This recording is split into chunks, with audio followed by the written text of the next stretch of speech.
first step towards online privacy. Get NordVPN.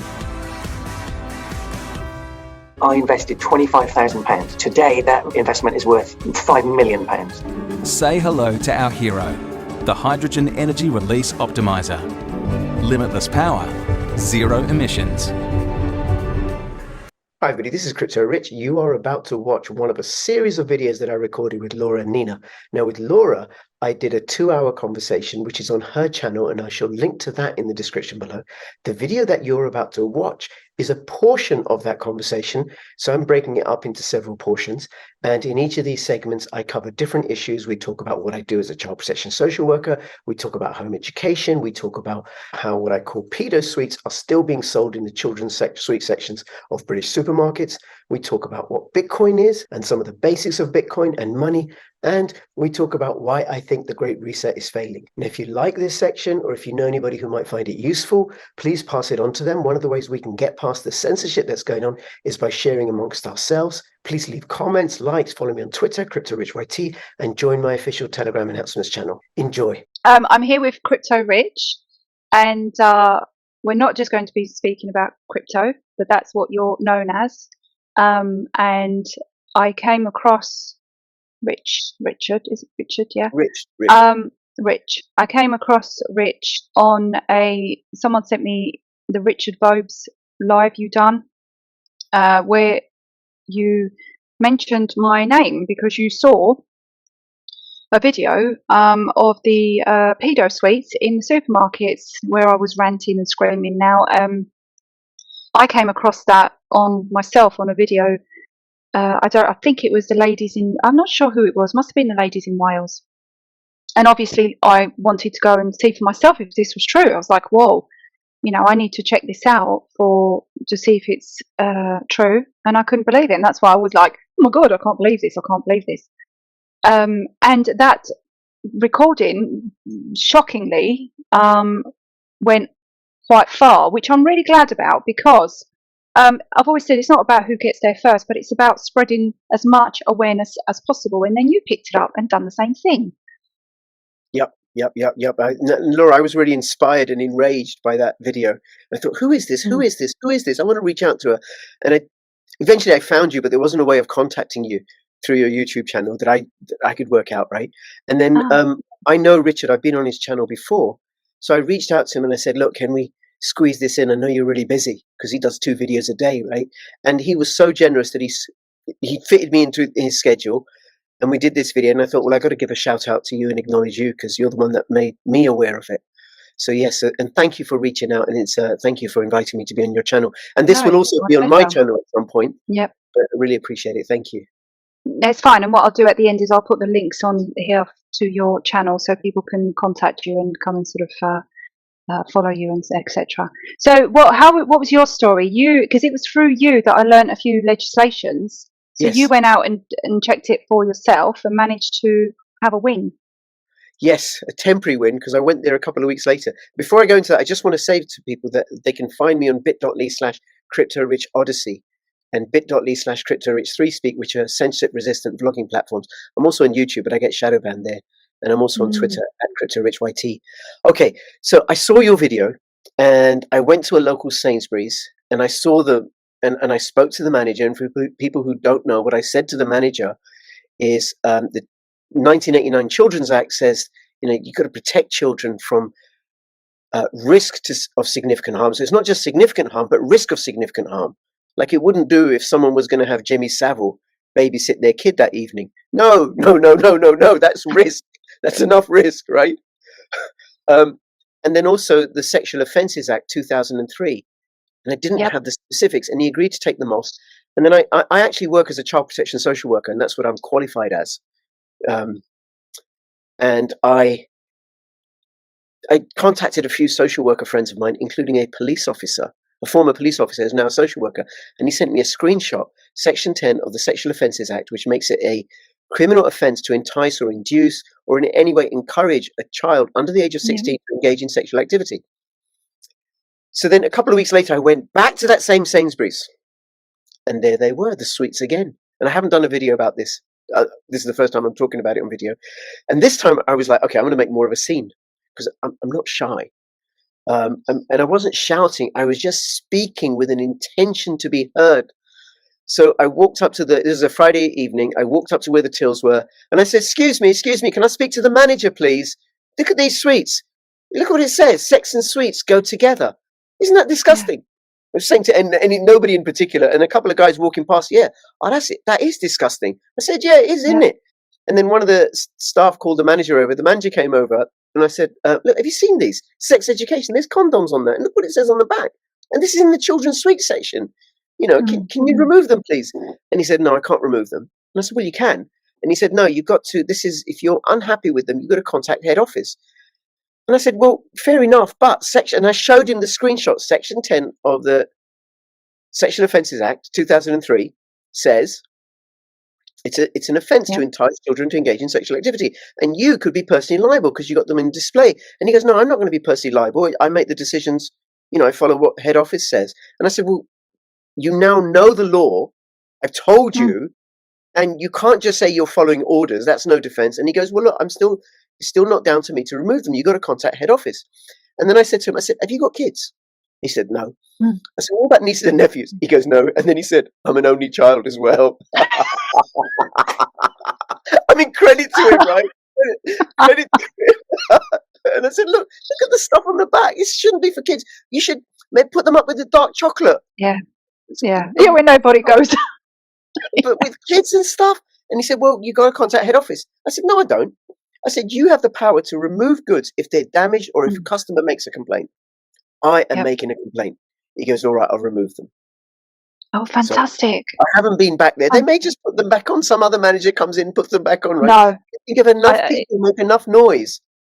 Yeah, exactly. I wrote your words down, and as soon as I heard you say that, I was like, oh, this is brilliant. So legislation 1989, Children's Act. Children have to be protected from exposure to risk or significant harm. And then the Sexual Offences Act 2003, Section 10. It's a criminal offence to entice or induce or deceive children to engage in sexual activities. They can be personally liable because this is classed as grooming. Yeah, that's an anti-grooming legislation. Yeah. Yeah, and then can I just say, Laura, about this, right? Because I think it's relevant. So, when we're looking at the whole issue of paedophilia, the whole discourse of paedophilia, I think people can be in four groups. Four groups, right? So one is they're the paedophiles themselves. And they're incredibly devious and manipulative. They have to be to get away with what they do, right? The other is those that enable the paedophilia. That's the third group. They enable the paedophilia. Like, say, Ghislaine Maxwell, maybe she was a paedophile herself, but she enabled Epstein. Then there's the other group, which are those that are unwilling to accept or consider or even look at that it goes on because it's too upsetting, or they think, no, Jimmy Savile was such a nice guy and I liked his Sunday lunchtime show, which I did, by the way. I used to listen to that, right? Yeah. And then the other group are those that call out the paedophiles. Yeah. And in the face of everything else, and the paedophiles are going to be incredibly manipulative because they don't just groom the child, they groom people around the child, like Jimmy Savile did. He groomed loads and loads of people to believe him, that he was just a nice guy, fixing things for people and doing charity work while he was doing God knows what with people in that hospital. So because then they have a defense. Oh, you can't say that about Jimmy Savile. He does such good charity work. So there you go.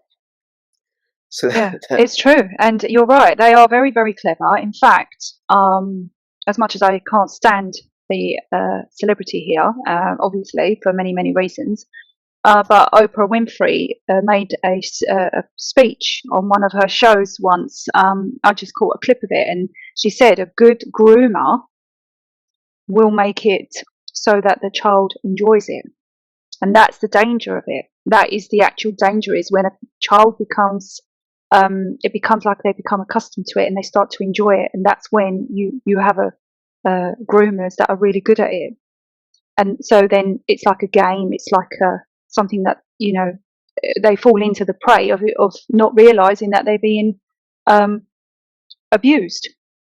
I'm not sure if I agree with that interpretation, but pedophiles have to be incredibly devious and clever and secretive, and then they gather other pedophiles around them, because non-pedophiles have no interest in pedophiles, are repulsed by them, and are a threat to the Mm. pedophile. And then pedophiles, well, what are they going to do with a non-pedophile? This person can't get me, what I Yeah. want, and this Mm. person is a risk to me. So they'll hang out with other pedophiles. And I do know that our king was a very, very good friend of Jimmy Savile, Mm. and would have known. Yeah. I knew about Jimmy Savile when I was 19, back in Yep. 1984, 1982 and 1983. I was told by the director of a children's charity that he was a known paedophile, very notorious, Yeah. well connected. Special branch would have known. MI5 would have known. Yeah, of course. About when I was doing a health and social care course at college many few years back. I'd done a whole year of health and social care and realised I wanted nothing to do with it. It's funny that I was like, nope, nothing. But I wanted to actually get into social services, believe it or not. And we had a social service lady come in, and she said that the thing about the paedophiles and this sort of subject is that if social services are called to an emergency and there is a child being groomed by a paedophile or a child being beaten, that child will come first because it's a more immediate threat than the fact that they have a child living with a paedophile. And she explained that the problem is that it's very hard to prove abuse when a child is being looked after and loved. And so it's a very difficult thing to win in any court because you've got to prove evidence above and beyond reasonable doubt that they are being abused in some way, shape, or form. Is that right? Yeah. Sexual abuse is incredibly hard to find evidence for because of the nature, because it happens in the shadows, because there aren't necessarily physical signs, and then also because of the people that are protecting them.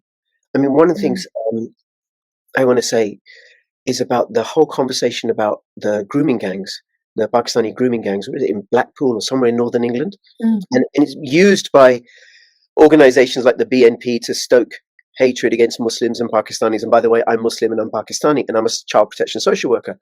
And I've been thinking about, well, what happens on the ground? I'm speculating what happens on the ground that it persists.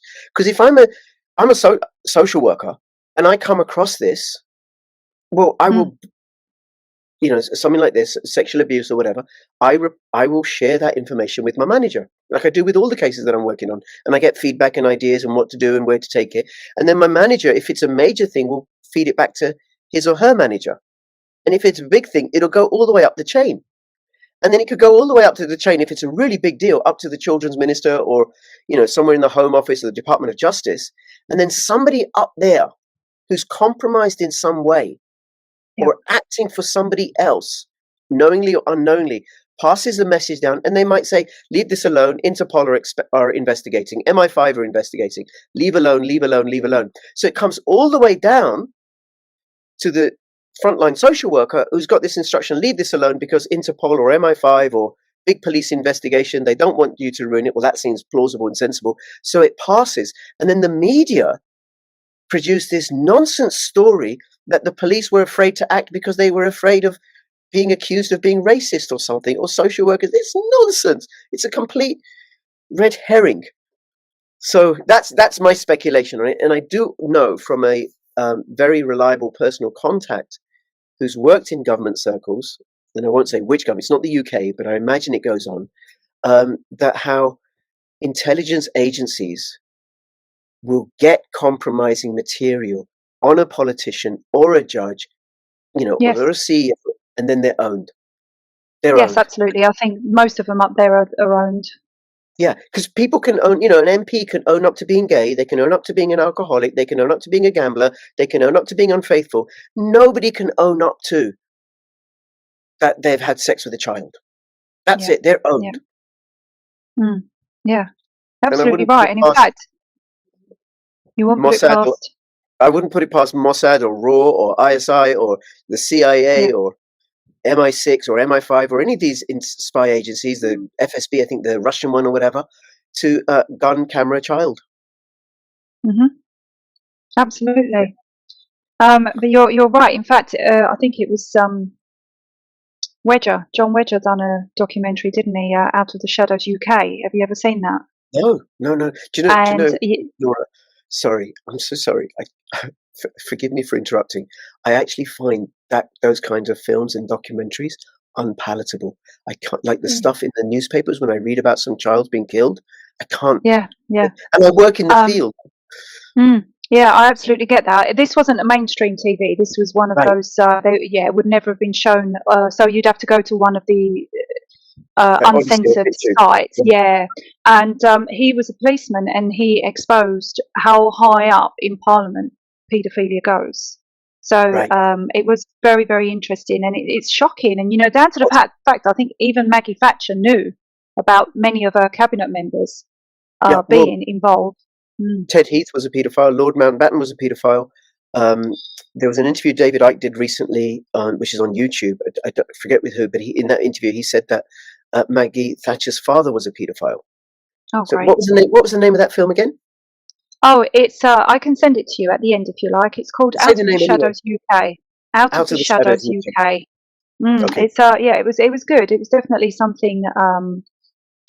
There was a lot to it. I think he done a good thing, but again, he exposed how he was told not to look into these things. That his job was at risk if he carried on down this line.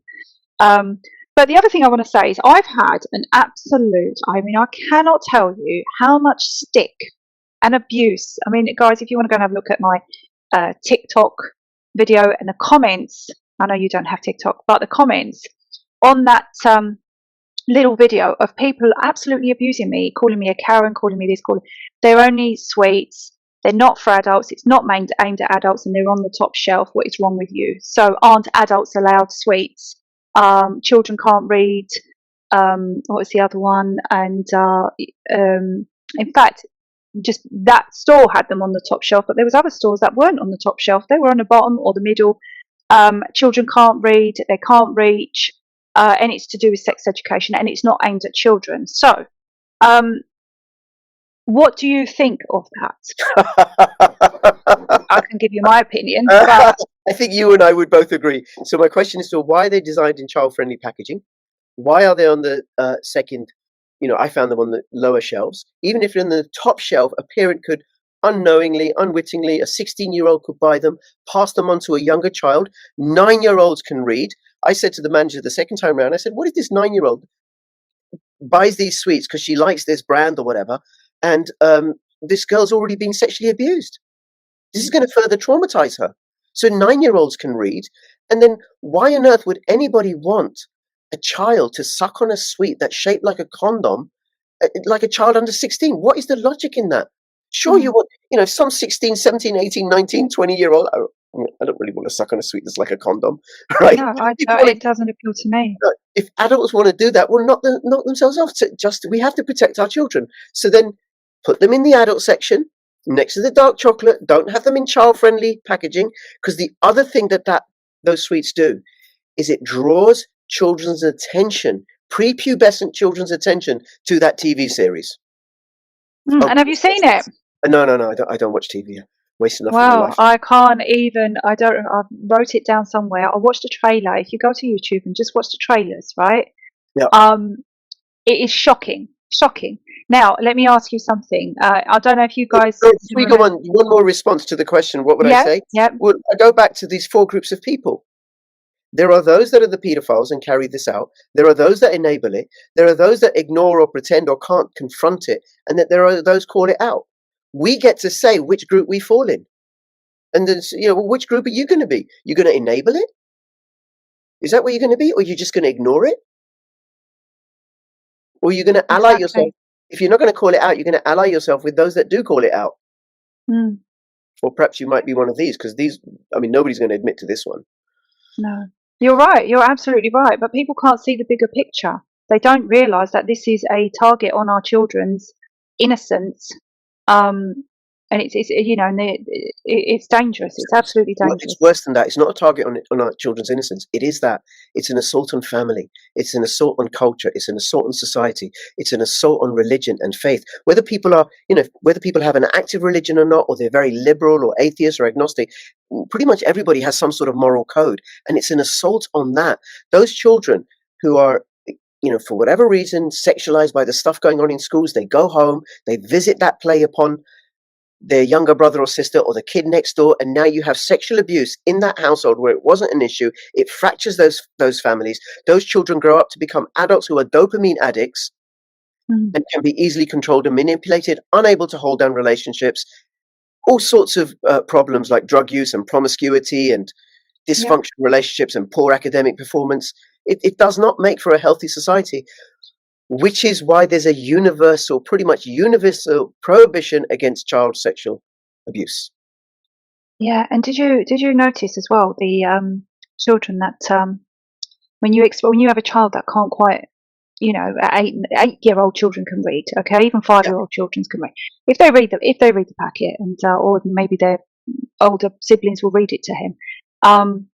Sex and sweets go hand in hand, and then it goes on to explain how I don't have it in front of me now, but basically, right, how they are both amazing. So sex and sweets. So now if you're a child, and make you feel good. So now if you're a child and you can't even contemplate sex, but you understand how amazing a sweet is, isn't that then going to make you curious?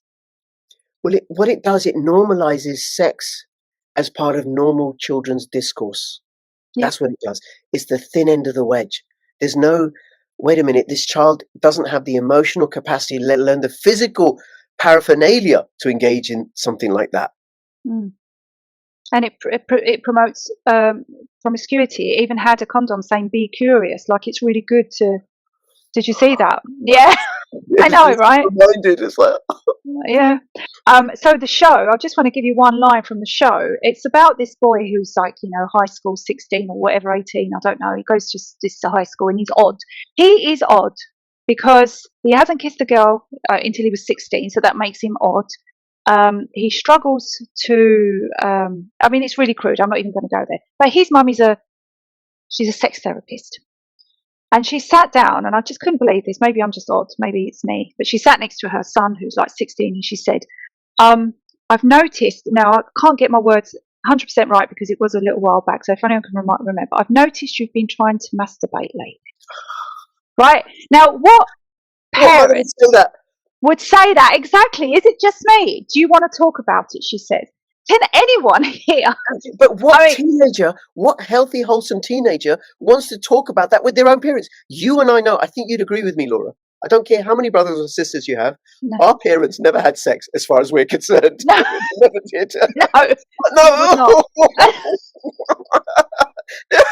No matter how happily married they were, we know they never had sex. Other parents did.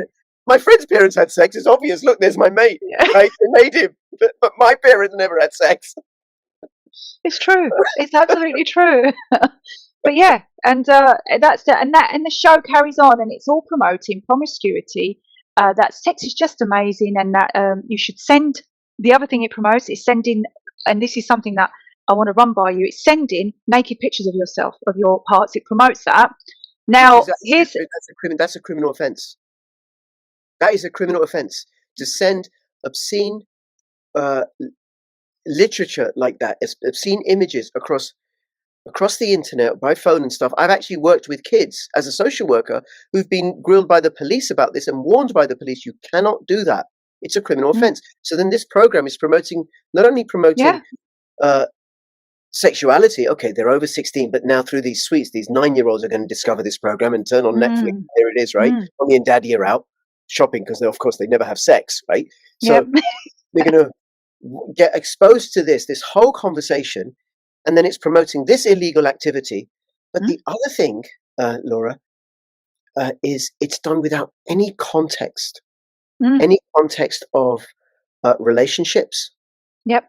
No morals, no dignity. No moral code. With and I don't mean religion, but like I said earlier, people who aren't necessarily religious have a moral code, unless they're psychopaths. Yeah. Now let me ask you, where would the biggest library of all these pictures be? Like Google Cloud, like the internet. So there you go. Now you've got Pedo City up top storing all these pictures of people sending pictures of their, especially young people, because this show promotes it. So you can see where this is going.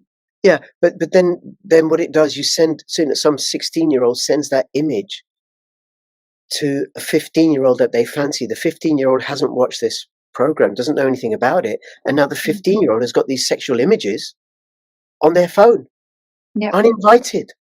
Mm. And then the young people, they don't have the compos mentis, the capacity to think about the ramifications of this. And No. but they've been told by the TV that it's okay. If you get a chance, do Google and watch just the trailers on YouTube, to the series 1, 2, 3, and 4, and you'll be shocked. Just as the trailer goes, I'm sure you'll be able to read between the lines as I did, but that is what is going on, and that's what these suites are promoting. They are promoting, chaos. But I used your legislation, which was amazing, and I called a lady went into the Asda in Strood, Kent, and they were still on the shelf. She didn't have the time to deal with it, so I actually called the manager, spoke to the manager in Asda in Strood. So if anyone's from Strood, I don't remember his name now, and I spoke to him, said you've got these sweets, and he actually went and got a pack, and I spoke to him about what's on the back, and he was absolutely shocked. He had no idea about these sweets. And then I read out the legislation and I explained the severity of these, and he said, I'm taking them all down now. He said, I don't agree with this, it's disgusting, I don't want to promote this. And he was very, very good, and I said, I'm so glad we are of similar opinion, and we didn't need to debate this, because there's no debating this. There is no debating this. No. So I wanted to thank you for that. You're welcome. You're absolutely welcome. And thank you, Laura. And thank you for spreading the word. And for anybody who's watching, go check out your local supermarket in the UK and Ireland or wherever they might be, and check out and go to the website and maybe ring them up and say, look, Sexual Offences Act, Section 10, you cannot groom children. It's a criminal offence. Yes, Yes. absolutely. So we'll move on from that one, because I want to about your job though. How do you? What's it like on the other side? How is your job? It must be quite difficult. It is, and I suppose I really love it. I absolutely really, really love it. I'm really, really satisfied and settled in what I do. I do the rough end. I'm on the front line. I'm out there visiting families. I get the referrals. I check it out, and I look at, okay, do we need to put them on a child protection plan? And if need be, I will remove children. And sometimes that process takes ages as I gather evidence to go to court and prove to the judge and get the judge on my side. And other times, I have, in one instance, asked the police to come and remove the children straight away, because the place was so unsafe, and the police agreed with me. And in that instance, the kids went to stay with their grandmother. We always try and keep children within the family.